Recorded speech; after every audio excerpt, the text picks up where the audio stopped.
The inaugural, is that right? Am I pronouncing that big word like gymnasium? The inaugural Lawcast here on the Eric McKenna Project with our friends from the Cozza Law Group. Yes. I got the big kahuna. We have like the... Don't even take that back to the office. You guys have enough nicknames for me. That is not going to be one of them. You don't call him the big kahuna? That might stick. Yep. No, I think I've called many other words. The big kahuna. Yeah, no. So welcome. And Emma, I think it's your first time ever in the studio. Is that correct? Yes, it is. There you go. See, it's not as odd as probably you were just told it was. No, it's there's a lot to look at. There's a lot. Yeah, if you have OCD, you may have some issues. It's very eclectic. Eclectic. Yeah, it is. But again, thank you. This is going to be good because I won't go into my story because my story is not relevant in the big picture, but it can start us off. And my story was that I got very lucky online when the web was young, and I started making a lot of money. And I was raised by a father and a grandfather before him who were terrified of attorneys. And probably there's some baggage there that I'm not even aware of as to why they were terrified of attorneys. But as a child, I was always told that attorneys were just there to bleed you dry. And attorneys were not for people like us. That exact phrase. And this is a man that had a master's degree and decided to work physical labor because he liked it. Not an unintelligent person, but he was terrified of attorneys. And that was unfortunately instilled into me. So I set off on this thing and winged and prayed it and did okay and then had it collapse. And the point of the story is that had I had some sensible opinions of attorneys along the way, I may still be in the guitar business. Yeah, I would agree. You know? Absolutely. So I'm all about sharing things. I have no problem sharing my follies if it helps other people. And I think when Rocco and I were talking about the idea of doing this, that was exactly it. Let's demystify the law, business law, estate law, and so forth, for the average folks, and explain why you folks approach law differently. And you're about, for mine, about 15 years too late for me. But if it helps somebody else, all the better. And we'll start with the big kahuna. The golden goose. Basically, it's the golden goose. Yeah. Because my kids did ask why I had that golden egg on my desk. I'm like, well, you have to ask the rest of the office. They got it for me. But I mean, the firm represents your philosophy. Yeah, it's simplifying things. Like that's, I think you're right. Like attorneys have a stigma attached to us. Like I didn't know any attorneys growing up. Like I got into the law because I loved to argue and I was a logical thinker. Well, that's just how I was. I was a logical thinker. I like to solve problems. I like to talk my way out of things. So the law was kind of the natural progression. When I started the firm, I had worked in big law. I worked in corporate America. I saw how complicated attorneys make shit. And it's like, why can't we do it differently?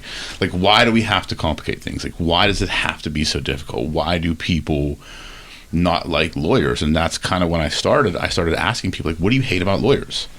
And I just said, okay, we'll just never do those things. And then it just became it just grew into what it is today. And when you bring the right people on, you surround yourself with the right team, I think it makes it a lot easier. But to me, it was all about, I look at what we do is we sell our clients peace of mind.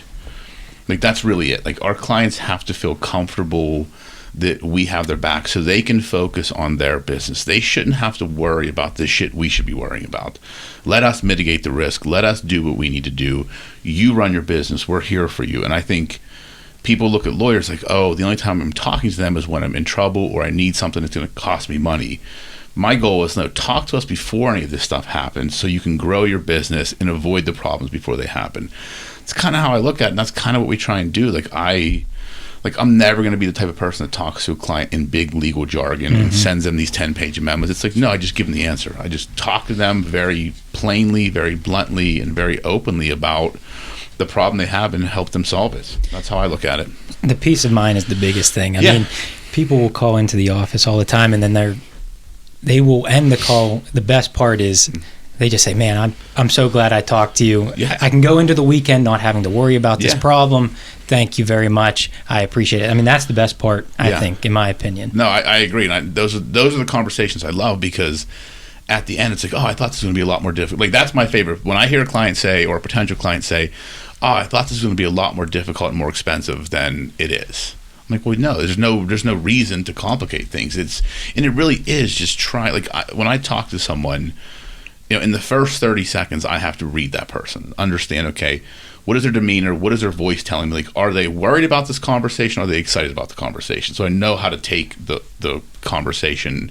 And it really, in the end, whether they're excited or worried about something, it's to give them that comfort that it'll be okay and that we care as much as they do and that we are going to help them solve that problem.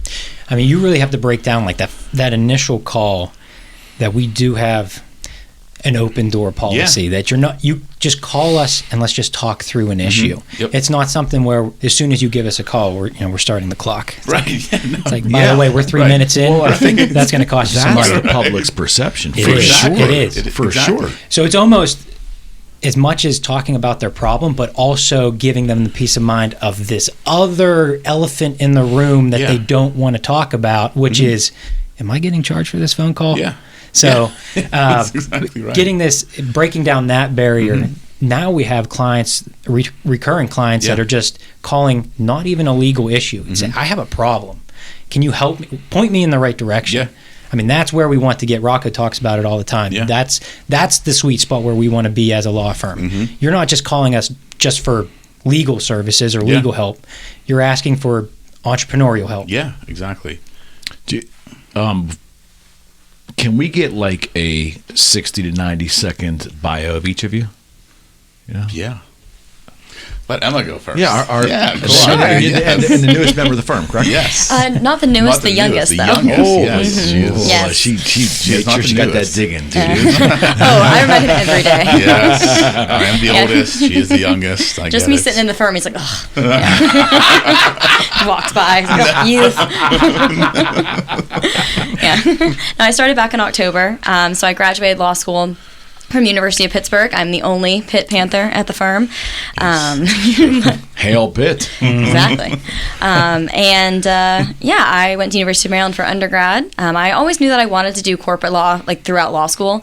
And after I took the bar exam, tried to apply to a bunch of different places, found Cozza Law Group just kind of out of like just randomly on Indeed, and just was looking at their website, and just it seemed like it had a really cool, interesting like vibe to it, and I was like, wow, like this, they just looked different than other law firms. And then came and interviewed with them, and the whole time I was like, this has to be too good to be true. Like, there's no way. Like, this is not, no. Like, they're gonna like pull behind the curtain and be like, oh, see, we tricked you. But so I'm a new attorney, but I'm so glad that I've had this opportunity to like learn how to be an attorney from good attorneys who actually care about their clients and care about the people that they're helping. Mm-hmm. When you were interviewing, did you have preconceived notions about how interviews were going to go in the field? Mm-hmm. Oh, 100%. I mean, I think that throughout law school, everyone's kind of hyping up how scary like big law and all like law firms are, and like they tell you like that law school doesn't prepare you to be an attorney, and that they just kept telling you that, and that's such a scary thing, because you're like, I'm going to spend 3 years going to school and I'm not going to learn how to do the job that they're supposed to be preparing me for. And so you go into these interviews just knowing like, oh gosh, I don't know anything, like I'm just going to sit here and I have to tell them that I'm smart. And so it's a very nerve-wracking process to kind of go in with that mentality that you've been told your whole law school career. But going into that interview, I didn't feel, dumb, or that I was just going to be, another workhorse in the factory. It was, no, like in my interview, they cared about my opinions and wanted to know kind of my big picture. They wanted to know where I wanted my career to go, as opposed to just, oh, can you do the work right now and just grind it out? What I love the most, we talk about peace of mind with clients. Yeah. I take so much pride in the interview process, and we ask, people that come on board, Emma, Ben, Jake, Brandon, what was their thought coming out of that interview? Yeah. And it's so exciting to hear. Every single one of them that came out of that interview was like, when they left, they said, I need to be a part that law firm. Yeah, exactly. That is something special. Yeah, no, I completely agree, and that's what I love, and I think it's a testament to when you put the right people in place, and you just view the, like, I look at it, like take Emma for instance. Like, she's doing stuff that a 5th-year associate would do. Like dealing, like we had a call with the client today. She handles the call. Like, she's doing things that I didn't even do as a first year, and like handling it like spectacularly. And it's because we want to give people that opportunity, because I don't want people to just be workhorses. I want people to kind of build their own career, build their own profile within the firm, and just become that. Like, I look at, we hire good human beings. Like, we can teach you to be a lawyer. I can teach you how to practice law. I can teach you how to because law school, you're right, it doesn't prepare you. All it does is teach you how to think like a lawyer. That's it. It doesn't teach you how to practice law. I've been doing it 20 years. There are many days I'm like, I don't know what I'm doing. Like, there are plenty of days I'm like, I have no fucking clue what I'm doing. But I know how to solve problems. So I always go back to that. Like, teaching or going through law school and just my career of 20 years, I've just learned to solve problems. And that's what I want everybody that we bring on to have that ability to do. Like, I hated being a first year at a big firm because I was just told what to do and only told what I was doing wrong.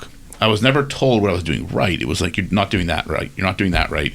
You have to do it this way. You have to do it this way. I couldn't develop my own way to practice. And we're all different. Like, I practice law different than you do. And I want everybody to develop that own thing. And I think you're right. Like, I want people to feel part of something, because when I started this, like, I had no idea what it was going to be. Like, I just left corporate America, said, fuck it, I'm leaving, and said, okay, I'll figure it out. I was going to be a solo practitioner, and then hired Mia, and I'm like, I kind of need some help, a couple hours a week, and she like sat there and didn't answer the phone, and I'm like, I don't know what to do, we'll figure it out. And she's kind of like, I feel like I need to be here more because we're busy. I'm like, yeah, and then you came on board, and I'm like, he beats me to an interview by an hour. I'm like, this motherfucker, like, and it just kind of just grew into what it is, and it's like, I truly believe we're doing something different, and we are building something special. And the team we have now, I believe, if they choose to stay, they'll be the foundation of, I believe we'll be a global powerhouse someday. Like, I truly believe that. There's no stopping us. It's we will be the only people that stop us from growing like that. So it's, I just feel fortunate that I get to work with all these people and have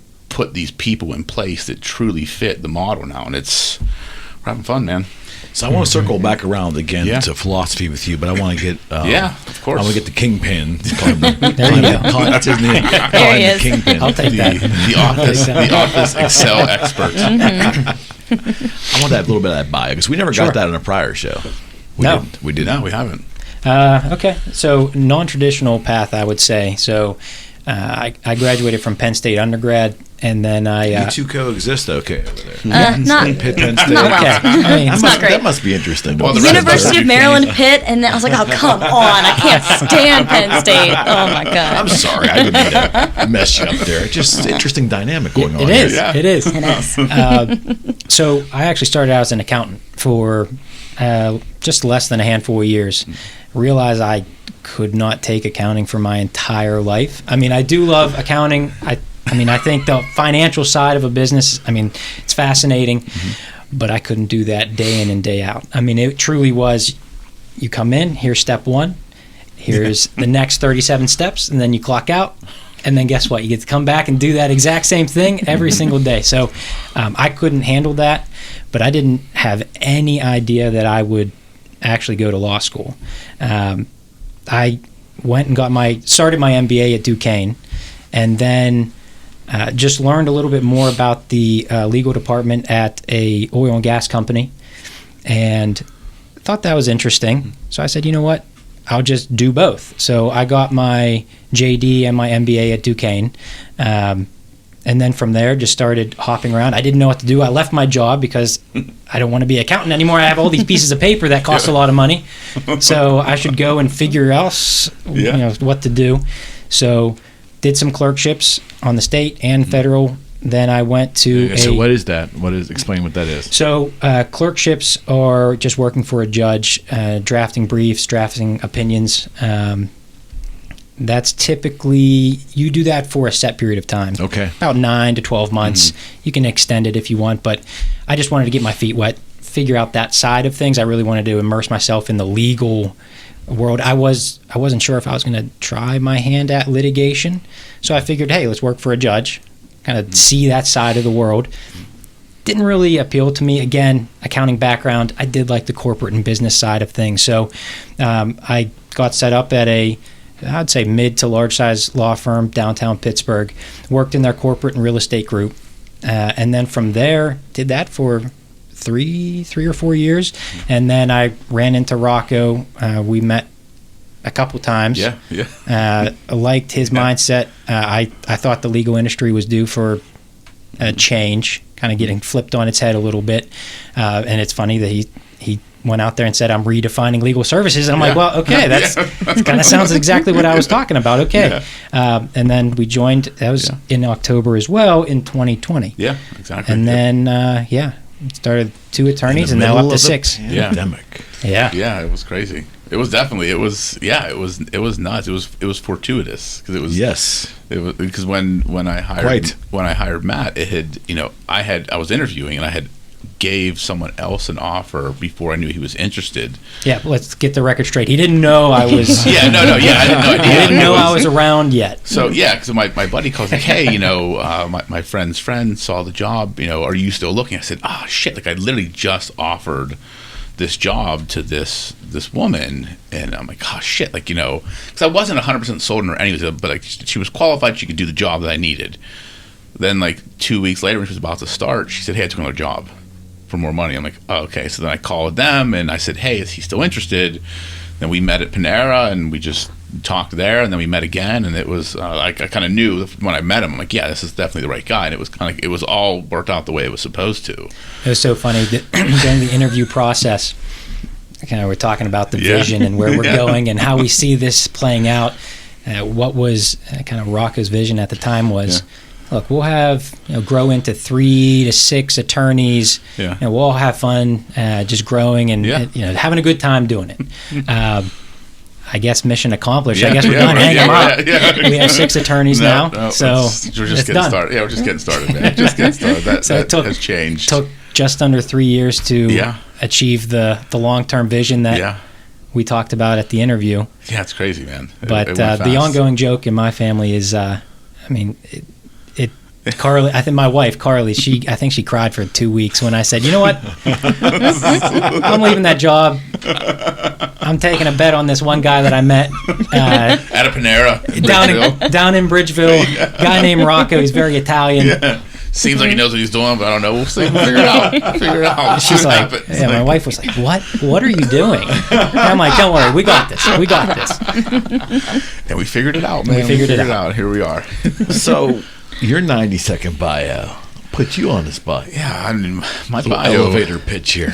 I guess we haven't talked about my bio, right? I think the very first show when you met me in 2019, you sat across the table and we did a deep dive a little bit. Yeah, but it's been a while. It's been a while. So I went to W&J undergrad. I was a psychology major, and I was debating between law school and graduate school, and I decided to apply to graduate school. I wanted to be a child psychologist for a moment. I loved working with kids. I liked psychology, so I took the GREs, applied. I said, fate will tell me what I'm supposed to do. If I get into grad school, psychologist. If I don't, I'm going to take a year off and go to law school. Got waitlisted.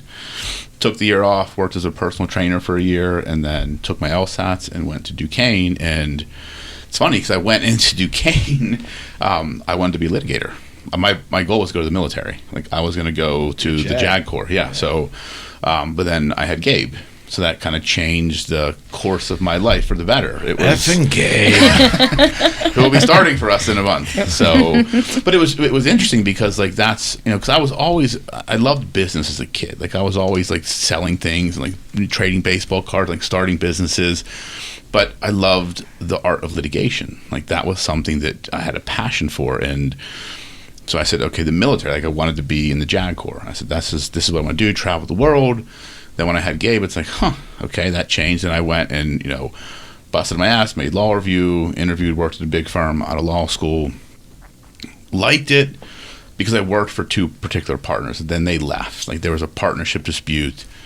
They left. And I was like, like I didn't like anybody else. Like not they were bad people. I didn't gel with anyone. The one guy I worked with, he was an Italian guy. Like he kind of grew up the same way I did. So we connected. Like he gave me a lot to do as a first year. Like I was supposed to try a case with him, like as a first year. Like I was sitting second chair. Like it was awesome, but then we settled. But when they left, I was like, what am I going to do? And Gave it a couple months, didn't really gel with anybody, and I just resigned. And then I went in-house, and I worked in-house in corporate America as general counsel for an IT company for 14 years. And I had started like other businesses. And So you worked as counsel for one firm for 14 years. Yeah, for one company, yeah.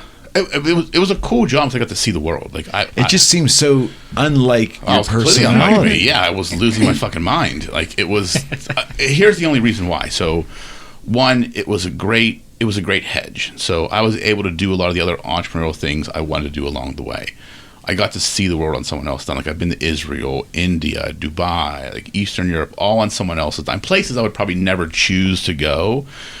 And I learned a lot, right? I got to deal with executives from all different walks of life, all different nationalities, all different, regions. So it really taught me how to deal with people. But I got to a point where I was the only senior executive that lasted through 8 management changes my entire career there. They got rid of the C-level. I was part of the C-level.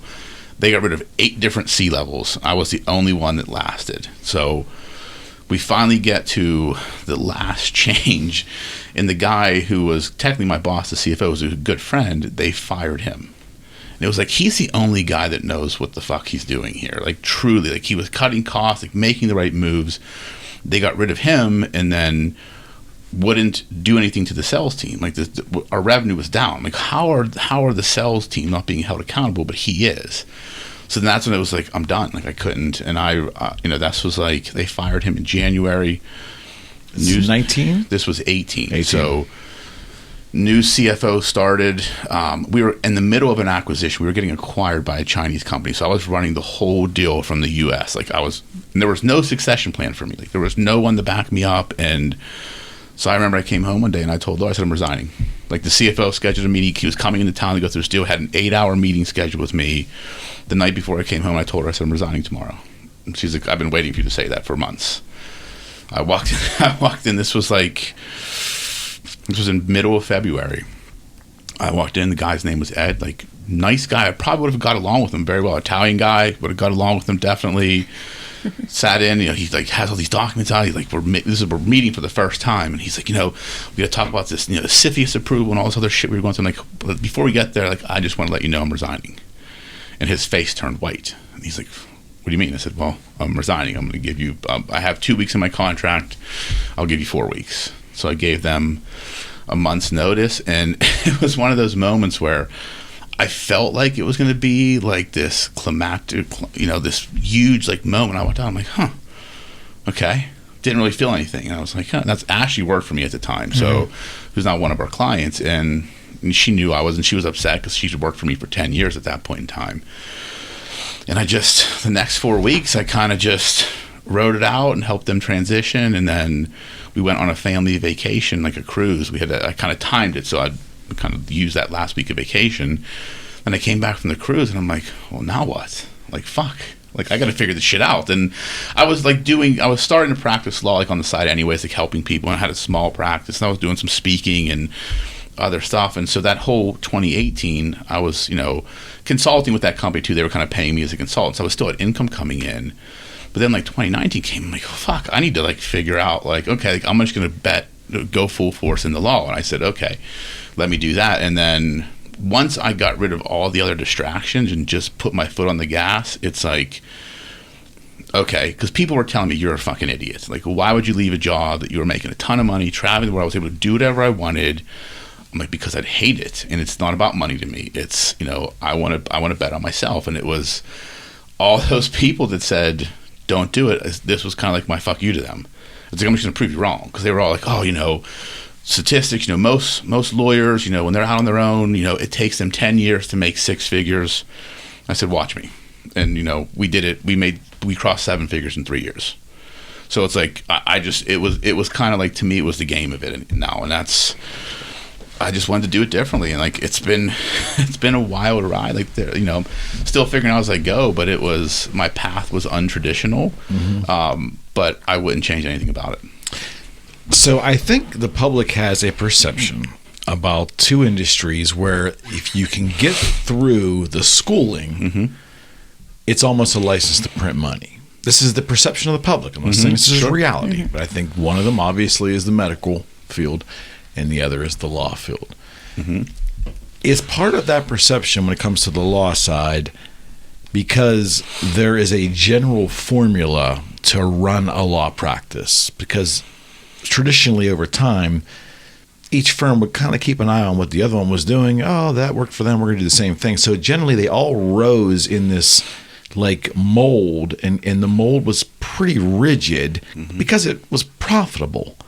You know, and it created a level of air between the firm and the public, or the industry and the public, where like putting on airs, you know what I mean? Like it's almost like and within that air is where the public distrust comes from, I think. You know? So is any of that right? Is that kind of how law firms run? There's kind of there's a billable hour, and we all have maybe different billable hours, but this is the way it's done, and every second is accounted for, and the client's on the clock the moment they step in. And is that just the way things have always kind of been? And they talk down to the public, whether they want to or not. It's kind of baked into the corporate mold of law. Man, there's a lot to unpack. There's so much. We can go a million different directions. Holy shit, man! Going all the way to the beginning of that statement of is any of that right? A license though? to print money. Yeah, that's the problem with public perception. Law. Now. Sure, but absolutely not. I mean, and the problem, law school students think. I think they think that's the case. Yeah, it's not the case at all. And it's not the case. No. So you have kids that are graduating and they think, here's my ticket. Yeah. Got it. Yeah. Got this piece of paper. I'm about to get 6 figures plus as a salary, get all of these extra bonuses. This is going to be great. That is not even close to being true. No, it's not. I mean, there's always going to be those global law firms out there, those major law firms that can throw everything at new associates, but they'll make sure they get their money back out of you and then some. Oh my God, yeah. I mean, they're gonna work you to death. I mean, that's just the billable hour requirement alone. Like, if you have an hours requirement of billing $2,000 a year, you're working at least 2,500 hours because they're cutting your time, and you've got to just do that. So, is a law degree a license to print money? No. I think if you are a smart business person and you have a law degree, it is a license to print money. Not a license to print money, but you can make money by building a business. But most lawyers are terrible business people. I mean, that's really what it boils down going to. back potentially several decades ago, I think maybe it was a different era because of, I think there are so many attorneys out there that just talk down to their clients. Yes. Don't talk to me. I know what I'm doing. Did you get a law degree? Yeah. Well, I think the medical profession for decades prior, I won't say it's today, it's kind of like that. Maybe it is. But I know in prior generations, if someone held a medical degree and you were there and they told you need to go do something, you just kind of did it. Same thing with an attorney, I would assume. Attorney says, I need to go do this. Then you don't question them. You just go do it. Is that still the way it is? Not with the internet today, man. No, I mean, and that's the problem we run into. I think you have a lot of people that, like, when I was in corporate America, I had a coffee mug that said, "Do not confuse your Google search with my law degree." Because people would just be Google lawyers, and it's like, just because it says on the internet does not mean it's true. Like, you have, and that's what people say. But no, like people are talking about like how Chat GPT and AI is going to replace lawyers. I'm like, no, that's not the case. Like, you still need a lawyer's brain to interpret. Chat GPT to lawyers is WebMD to doctors. Exactly. That's exactly right. It's a great way of putting it. I saw it on WebMD. I'm dying. Yeah. Like, I don't need to ask you. I know what is going on with me and my body. I've done that. So I thought I was dying. But I have all these things. I'm done. This is it. This is it. I'm having a heart attack. I'm dying right now. So it's over. Yep. But yeah, I mean, you're fresh out of school. So what was your perspective coming out of school? I mean, I definitely think that the public perception, I don't think it's accurate, but I think that it has definitely worked to the advantage of kind of like the bigger law firms, because I think a lot of them, especially if they but they tell the store to law students that, okay, the minute you get out of law school, we're going to pay you a gajillion dollars and it's going to be worth it and da-da-da, all this stuff. And I think the big law firms really enjoy that kind of perception of, well, yeah, we do know everything, so you should just not question us and you should just shut up and take our advice. And that's not how we operate, because that's not how you should give advice. That's not how you should help people. And I know that after I graduated law school, one of my good friends, her dad has been an attorney in the Pittsburgh area for, gosh, I don't know, maybe 20 years or something like that. And he works for a bigger law firm, and he was so sweet whenever we all took the bar exam. He took us all out to dinner, and he's like, oh, you guys are gonna, like, I'm so proud of you guys, like, you're gonna have such a great time practicing law. He goes, well, for the first 5 years are gonna suck. You're going to hate it. It's going to be the worst time of your life. You're just going to be working and working. You're not going to know what you're going to do. You're not going to really, like, know your coworkers that well, because you're all going to be too busy to get to know each other. But at about year 5, you're going to start to really love your job, because you're going to know what you're doing. You're going to feel more confident, and you're going to get to interact with clients and all that stuff. And I remember him telling that story, and then I started working at Cozza. I was like, I'm already at year 5. Like, I'm already enjoying myself. I already love my job. Like, I never went through that period of just absolutely hating my life and being worked to death. And I think that the culture that big law kind of tries to create is just ridiculous, because I think that that is what has been the case for so long. Yeah, is it baked in? 100%. And I think that it works for them, because they get these kids who are just, eager to please and just going to grind it out because, again, the big paychecks, and that's what they're told that they have to do, which that's not what you have to do. I mean, I'm living proof that you don't have to just, I mean, I work my butt off, but I'm not just, I'm not just a worker bee to them. Like, I have, opinions, and I talk to clients, and it's much different, which I'm very thankful for. So my very limited view into your operation, but my friendship with him, it comes back to that word dynamic. He's a dynamic human. He's creating a business which is very dynamic. And I think to somebody coming out of law school, or to anyone that's in the field that might not be in a dynamic organization, might be a very stodgy organization, or a very, rigid organization, that dynamic nature of what you've created here would be attractive, I would think. Because it's to a client being treated differently than my expectations about walking into a law firm, and being treated differently. That's almost like, for a consumer, it's almost exciting, because you just don't expect it. Yeah, I mean, I think that's what sets us apart, right? I mean, on intake calls, I've heard that before. Man, this is such a breath of fresh air. That I don't feel like I'm talking to So explain an attorney. What do you mean when you say intake call? What do you mean? So the intake process, if someone is looking for legal services, they find us online, they find us through any referrals, anything like that, typically we'll talk to Eduarda. She's at our front desk, and we'll handle that intake call. So someone will call in, she'll take the basic information, see if we can help them. She's kind of the first line there. Then she'll look through the firm, figure out who does it make sense for this person to talk to. And then from there, we'll set up a time, go through that initial consult. So it's through that consult where it's great to hear the person at the end of the call, thank you for taking the time and explaining this all through me. Man, what a relief. This is such a refreshing experience. You'll have people that say, man, I was so nervous to call an attorney. And I have people even say, man, this is great. I wasn't expecting a call back. Yeah. It's like, what do you mean? You scheduled a call. Of course I'm going to give you a call.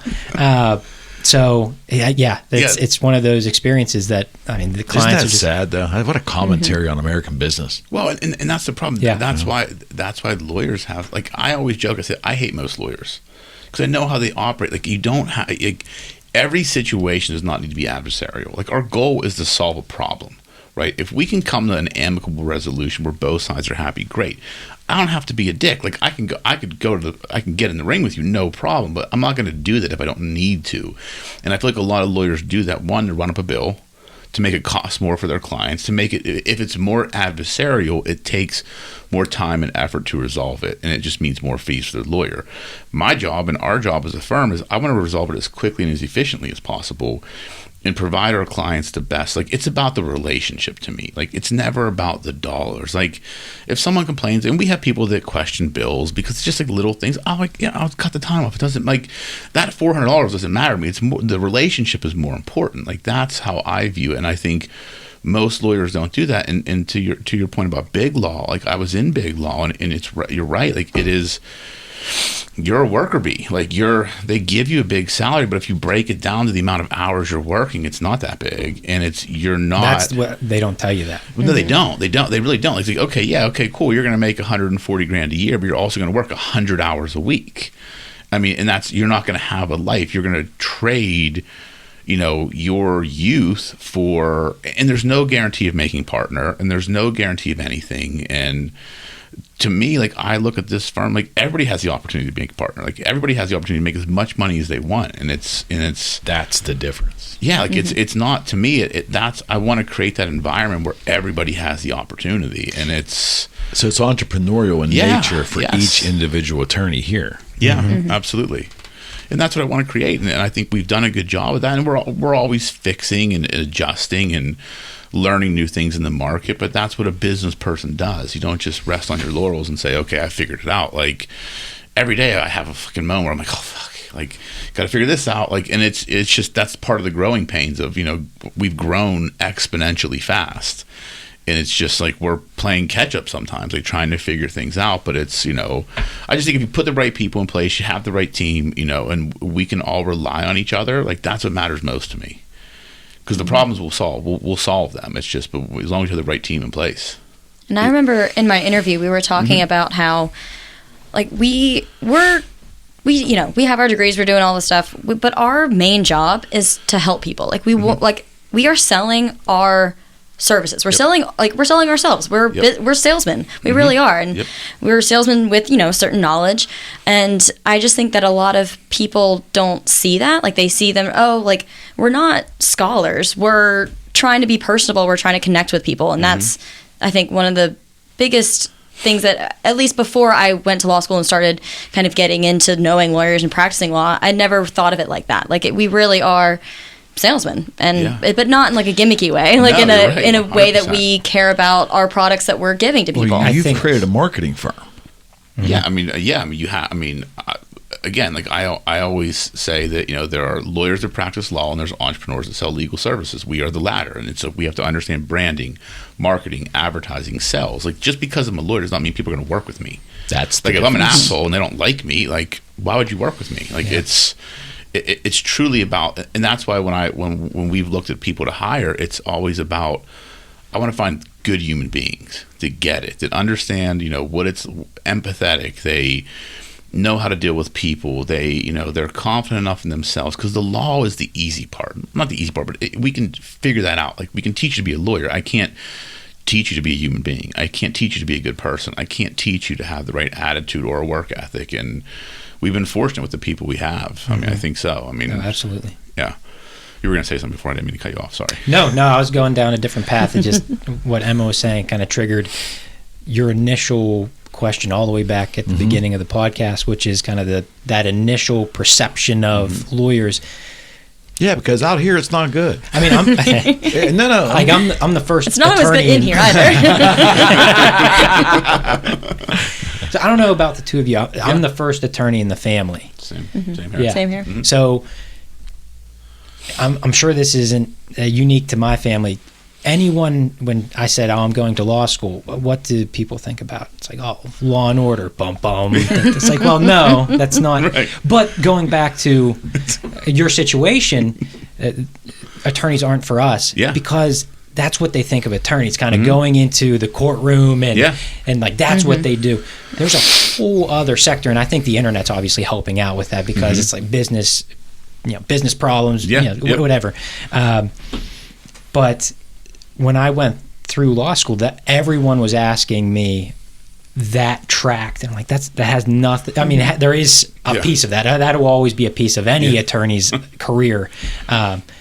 But no, that I'm not going down that path. There's this whole other corporate business path that attorneys will help clients and their businesses grow. And I think that was a big disconnect, at least in my family. Well, that's a disconnect. Everyone. That's why I always use the doctor example. Like I always say, people understand.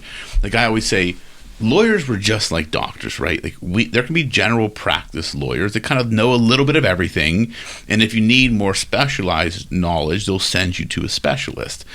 People don't get that about lawyers. So I always say, consider if you have a heart problem. You may go to your general practitioner to realize you have a heart problem. You go to a cardiologist to get it fixed. Like, we are the cardiologists when it comes to business. Like, that's how I look at it. Like, we're not, I don't know about divorce. Like, if one of my family members is like, hey, like, what do I mean, call a criminal lawyer, call, a family. Like, I don't know. Like, I don't know everything. I'm good at what I do, and I stay in that lane. That's why I say, like, this is our lane. Like, that's it. I don't try and be everything. And so many people don't get that too. No, They're like, well, I thought you went to law school. Right. Well, the law's pretty big. Okay, so I was raised in the town connecting to this where we are now, Coriopolis. I was born and raised there, right? River Rat from Coriopolis, very humble. The whole town, humble background. When an attorney hung their shingle on a retail space in the main drag of town, the assumption was whether you needed this LLC thing because he's starting a business, or he got a DUI, or the nephew got caught stealing candy out of a store. It's the same person handling it all. So I think a lot of small town America, or a lot of the population, thinks exactly what you just said. The misperception is that the attorney is out there in a courtroom talking to a judge trying to get somebody off. That's kind of the perception. And the rest of it's all kind of like gravy. Oh, they do that stuff too. Right? Yeah, you're exactly right. But that's the farthest thing from the truth. Like, and to get the word out, it's through marketing and through branding and through establishing your firm in these areas and explaining what those areas are to the public. Yeah. And it's part of it, right? And the problem is most lawyers are afraid to market. Like, why is that? That's fascinating. Because they don't have a fucking personality. One, let's start there. Most of them don't. I'll just say it. I won't disagree with you. And two, like, I think again, like I look at rules as suggestions.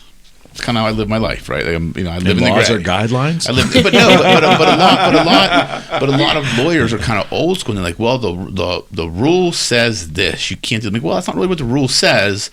The rule can also say this when it comes to like advertising and marketing. Like because they were trained. Like, advertising for lawyers, I didn't think started until the 80s, 70s or 80s. Like, we weren't allowed to advertise at all. Like, there were rules there were rules that prevented. Like, you couldn't advertise. Like, literally, you couldn't do that. And then they changed the rules, and now a lot of lawyers are very gun shy. They're just gun shy about it because again, they had that. Well, I'm a lawyer. People know I'm a lawyer. They will come to me. It's like, I don't think so. Like, you gotta. There's a lot of us out there now. You got to kind of set yourself apart, and I think we've just done a good job of really letting the public know who we are through non-traditional marketing. Yes. Like, that's really what we've tried to focus on. Like, we do traditional marketing, but we do a lot of sponsorships and getting involved with events and groups and kind of getting our name out there. Well, this whole podcast. Right, exactly. Like, most law firms wouldn't do something like that. Like, we sport, like my daughter's sports team, like for the price you pay, we have our firm's name on the back of 40 kids' shirts. They're going to play, 10 to 12 softball games all over the city. So our name's going to be everywhere. Like, that's an easy spend for me. Doing stuff like that, it's just kind of thinking about the world differently. And I've just always approached it. This is a business, end all be all, and we've got to treat it like that.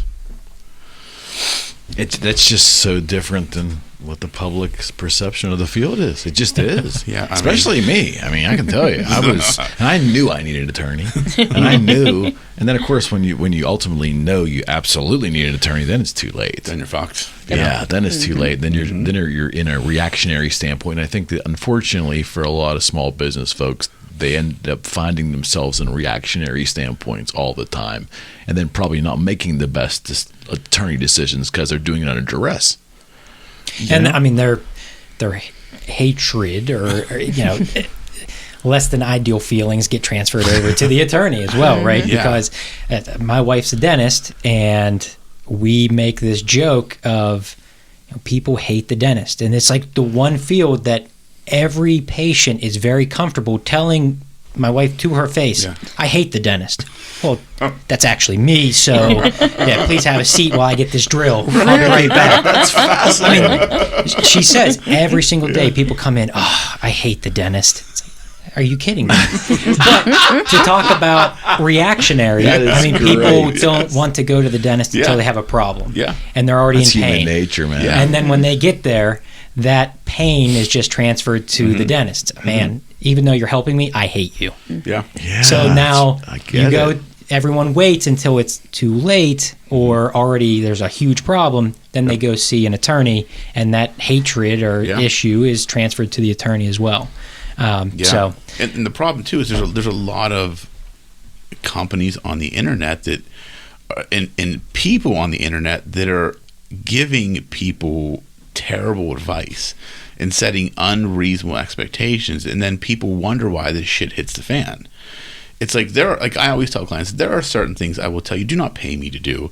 That's something you can do yourself. But there are other things that you should absolutely pay me to do, because I did like a what is it, a duet or a stitch or something. Like there were these guys on TikTok, and I follow them. They talk about like credit and money. Like they're pretty intelligent, but they were basically saying, here's how you set up an LLC.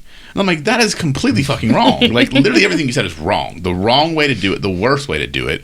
So I did a video in response to that. I'm like, I like these guys. This is wrong. But people are literally following their advice and doing it, and then wondering why, okay, me and my partner don't get along. What do we do? I'm like, well, do you have an operating agreement? Well, what's that? I'm like, well, I guess you set up the fucking LLC through the Credit Brothers. Like, you don't have that, so that's the problem. Like, there are certain things that people just have to understand, and you'll have those clients sometimes that they're penny wise and pound foolish, right? They don't want to spend a couple bucks up front to make sure things are done right, and then get pissed when it goes wrong, and they have to spend 10 times that amount.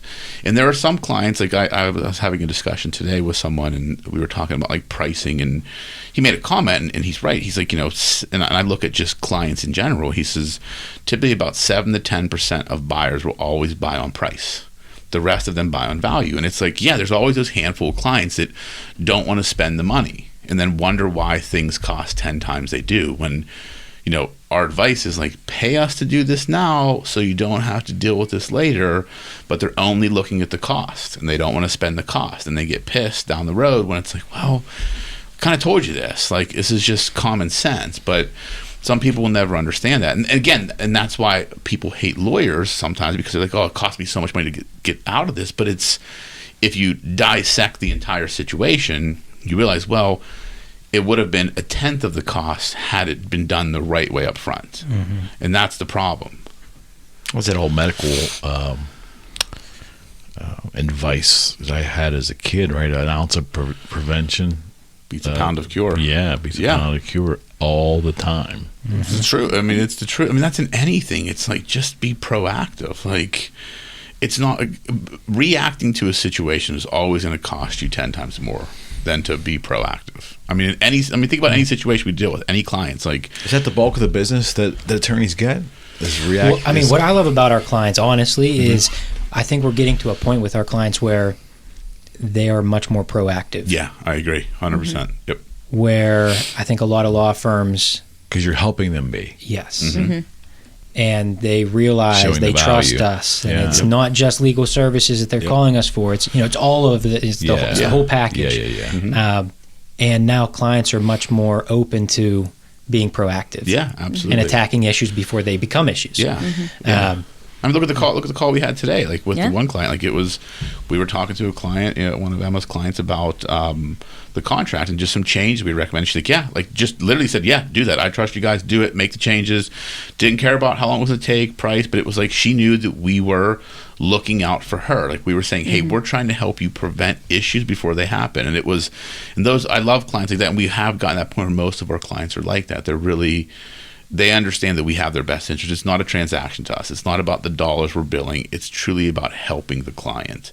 And, most clients, because there's always going to be the clients that some of them just think it's always about money, and those are transactional.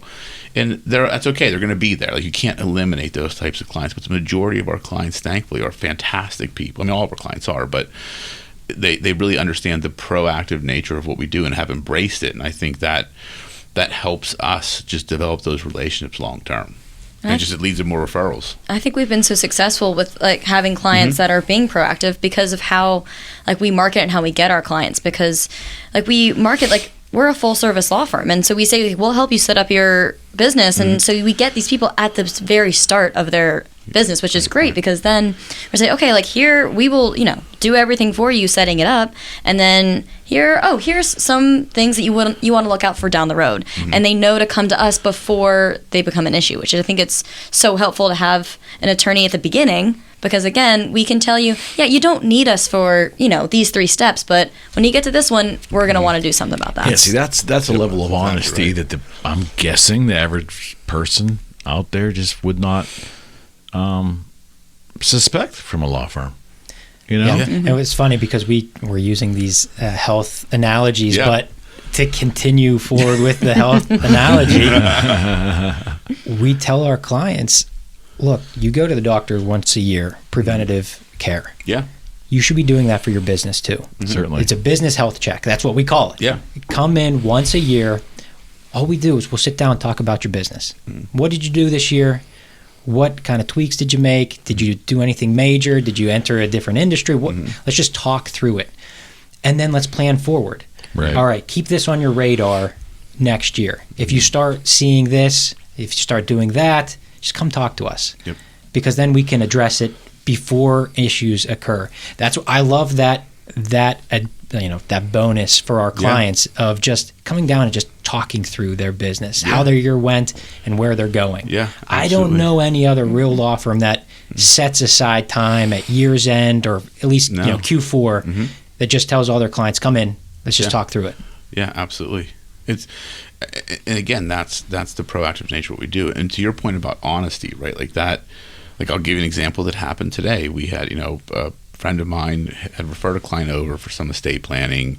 He decided not to work with us because he kind of wanted someone to cater to him differently and sell him something he didn't need. So he ended up going and talking to this other guy who talked about, he doesn't have a bunch of stuff, but he talked him into like this trust and this other stuff. I'm like, he doesn't need any of that. Like there's 3 other gaps that he hasn't even sorted out yet. So I talked to my buddy last night, and then he called me and said, he's like, when he gets back from this trip, he's going to come. We're going to come in and meet with you. Because I said, this guy, like he's just, he saw this guy as someone that wanted to be sold something because he read on the internet that he needs it, when in reality he doesn't need it, and I wouldn't sell it to him. And now he's all confused, and I'm like, like this guy's going to take him for like $5,000, selling him something he doesn't need. So he's getting him to come back in, and it's like, and I was honest with him, like I said, I'm only going to work with him if he understands. Like I'm not going to sell him something he doesn't need. Like I don't think he needs that, so I'm not going to do that unless we fix these other pieces of this puzzle first. And it's, again, I think there's a lot of attorneys out there, and I'm not trying to bash any, it's just they're looking at the transaction. Like to me, it's like, it's not about the dollar today, it's about the relationship tomorrow, because that always leads to more business. Yeah, that scenario you just described, you can take that exact scenario and place it in any industry. Yes. And there are unscrupulous, is that the right word? Unscrupulous people in business that just see opportunity. And we've all faced it. I mean, we've all bought cars with things in them we didn't need, or the model up from what we really could afford, or no one wants to be sold. Like I tell my fellow realtors, I said, if you think you're a salesperson being a realtor, you are in the wrong business. I know your state classification says real estate salesperson. We are not salespeople. We are not there to sell somebody a house. They've got to choose it. You're helping them through the process and making it as painless and protect them along the way. That's you're a facilitator, but you're not a salesperson. And I think the moment people feel like they're being sold, and here's someone being sold, they didn't even realize it until after the fact. But I think there's enough bad taste in the mouth of the American consumer about being sold that the last thing they want is to be sold by their attorney, who they're already kind of apprehensive about going to in the first place. Yeah, and when we say we sell, we have to sell ourselves, like not our services, right? Like it's like people have got to believe that we can solve the problem, and then they can trust us. Like that's how, like, I don't look at like we have to sell because we're in business, right? That's part of business. But what we sell is not you need this, or this. It's we are the right person or firm for the job. Correct. We have your back, and it's I want every client to feel like they are the most important clients because they all are in that moment. And it's something you learn over time, and the older I get, the more I've learned about people and how to deal with people. And human beings are interesting. They really are, because some of them truly do want, like this guy wanted to be sold something because he read on the internet that wealthy people have these things, and it's like, well, okay, but there's a certain level of wealth when you have certain things. He just wants to be right. He wants his own mindset to be validated. Yeah, and I won't do that. I mean, there's been plenty of times where people have come and I said, this is not a good business. Like, don't spend your money doing this. Like, you're not ready. Like, you haven't thought about these 10 things I see coming, and you're going to get crushed. And I've been very blunt and honest with people, and I don't know that I've ever pissed anybody off. I'm sure I've prevented people from losing a lot of money just because, but I'll always be honest with someone. I'm not going to tell somebody they have a great business idea if I've seen that business fail before. Don't. I'll tell them to rethink it, or like, hey, what about this? Like, maybe, look at it from this perspective, and I'm not going to take the money just to do something. Because to me, like I said, it's not about the dollars at all. It's relationship based. Yeah, it is. Absolutely. And I think that is another thing. I mean, I'm sure all the big firms in town will talk about their service and how we care about the individual, and it's all relationship based. Sure. But I would guess when you dig down, you drive down, and you get into the nuts and bolts of it, that's not how really they're operating, right? I mean, everything's a transaction. Every client's got a dollar figure over their head with some of these firms. And I mean, I see it in other industries too. It's pretty obvious. And when you're a young person entering the sales field, and you analyze what my own company was running and what my competitors were running, it was disheartening at times, because you felt like the company just views this customer as a dollar figure. And then when you get out on your own and you start your entrepreneurial journey, then you realize the value of this relationship means so much more than the initial quote unquote sale or exchange. It's, can you earn their business for years, for a lifetime? There's the value of the relationship, but that's not, I don't think that's not a corporate way. For a lot of businesses. I don't know about the law field. I can't speak to that, but I know in many other fields it really is transactional based. And it's a tough way to go, I think. Yeah. Again, it doesn't work long term. Like, because again, if you view business from a transactional nature, you have to constantly fill a pipeline with transactions.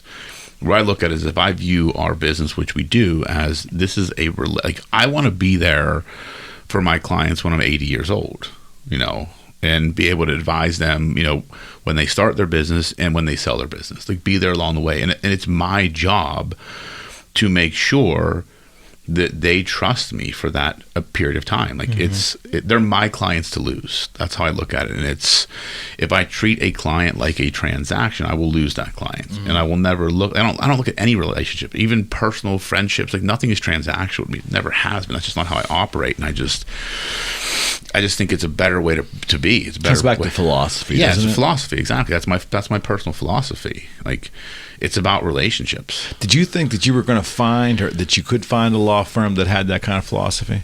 Putting you on the spot for a second. Please, yeah. I thought that's why I was here. On the spot. Okay, I've got nothing after that. I'm done. I don't know if I don't think I thought it was impossible, but I definitely wasn't expecting it right off the bat, because I think I was expecting to kind of be in an office just grinding out some work, learning kind of just from what I was doing, and not being given the opportunity to form those relationships and with clients and with my coworkers. And so it wasn't until I got to interview with and meet Matt and Rocco that I was like, wow, it really can be like that. It was just I never had seen a structure like that, and so I didn't know that it existed, and I thought it was really cool to be introduced to that so quickly in my kind of interview process. So I was like, I don't want to interview too many other places. I got it right here. Well, we're glad you picked us. Do you feel like I don't know if it's going to sound right, but do you feel the entrepreneurial bent here? I mean, 100%. I mean, so you can feel that even now, as definitely early on in the journey as you are. Oh yeah. I mean, I think right off the bat,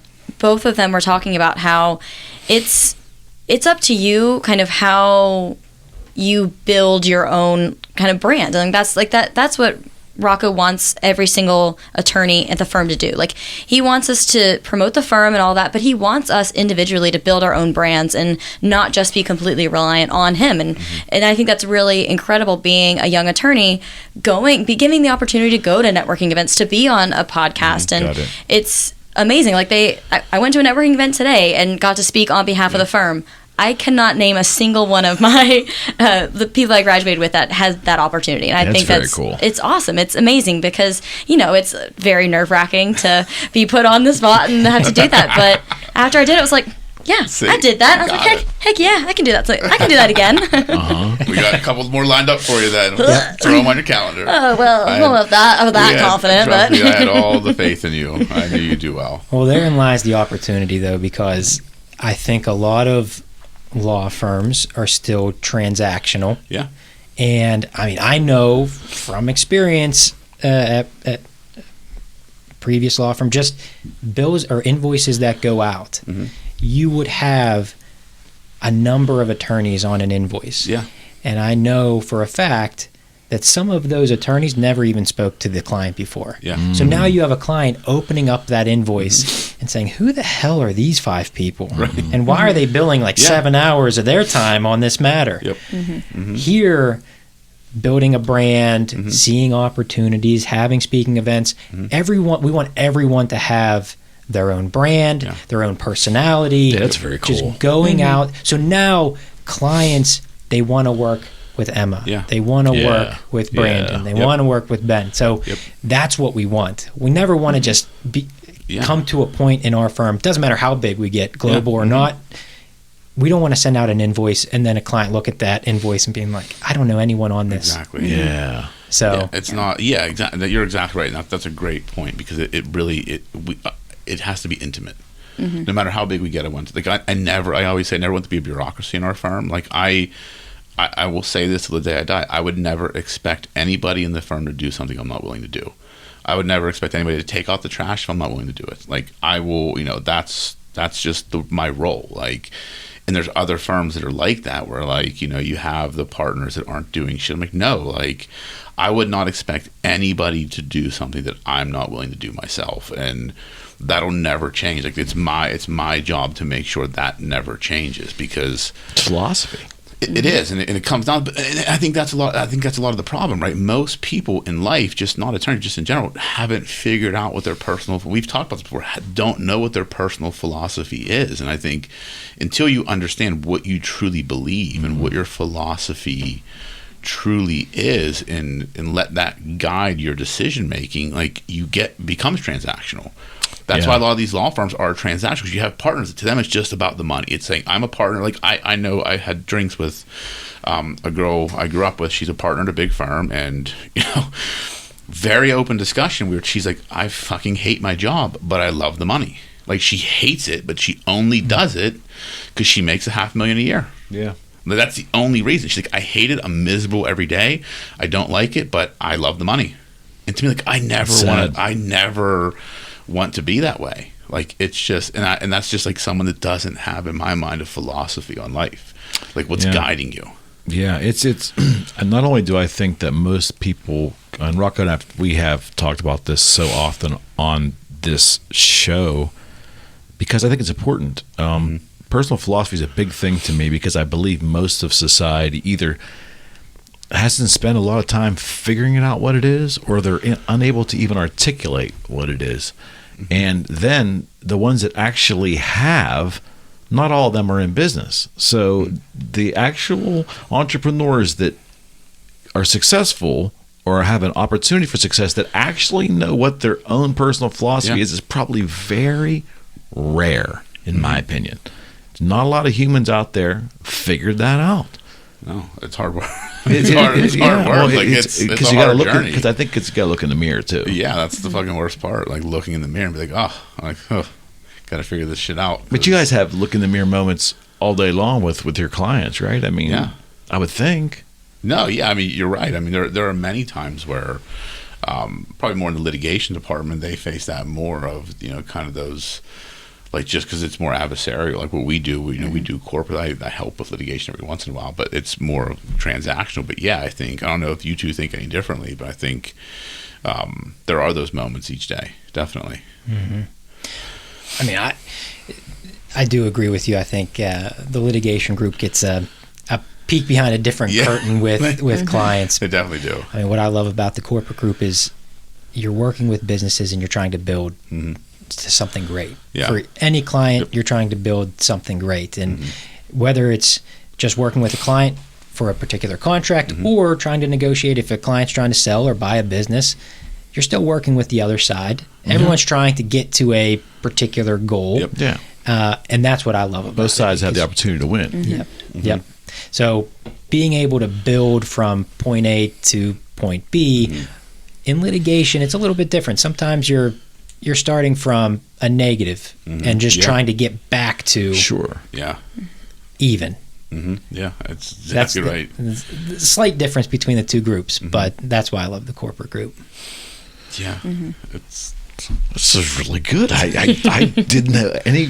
You're learning all about us. I didn't know where we were going to go. I promised to do it completely unscripted, which I did. Came in with nothing, but I would like to do this on a regular basis. I'd like this to be the first Lawcast. Yeah, definitely. With the Cozza Law Group. You didn't even ask about my naps, man. My in-office naps. We have to have more content down I the saw line. it the other day. He was just sitting there like this. It's called And he's gonna meditating. I was like, he's gonna claim he's meditating, and he's not. He's full on asleep. Just So is it true that we'll end the 100%. podcast on this question? We'll end the first Lawcast on this question. I don't know it to be exactly true, but I heard a rumor that apparently Rocco Cozza has an exercise bike that you read on. It's like a desk with an exercise bike, and it's in his office. Is that true? that is true. But it is not being used as an exercise bike. It is being used as a secondary little desk with stuff on I've it. used it. It was a great idea when I bought it. Like, great. I mean, I was on the bike. Middle of the at pandemic, gym. right? If I remember correctly.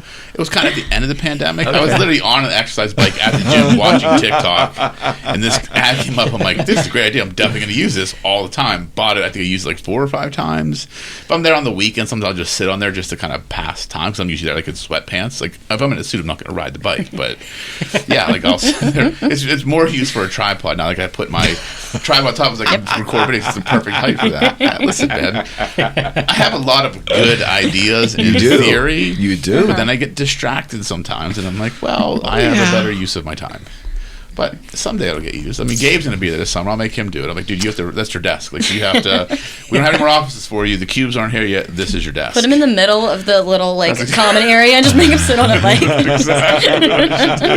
got to pedal 4 Yes, hours. you have to burn 2,000 calories every day before you leave. You are running all the lights now for the entire place. That's a great idea. I should definitely do that. Yes. Thank you all. This was good. Thank you. Awesome. Thank you. We definitely need to do this on a regular basis. Let's bring the law, the Cozza Law Group style, to the public.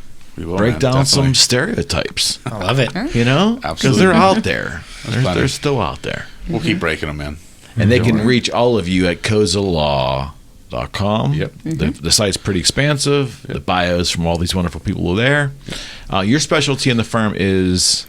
So I'm part of the corporate group. I tend to help like women and minority businesses. Okay. Again, from start to finish. Okay.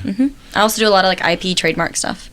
And She's Matt becoming is now a trademark partner. expert. If I haven't Now said a congratulations, I want to say partner. Thank you. congratulations formally to you. Yes. Thank Do you specialize in a particular form of law?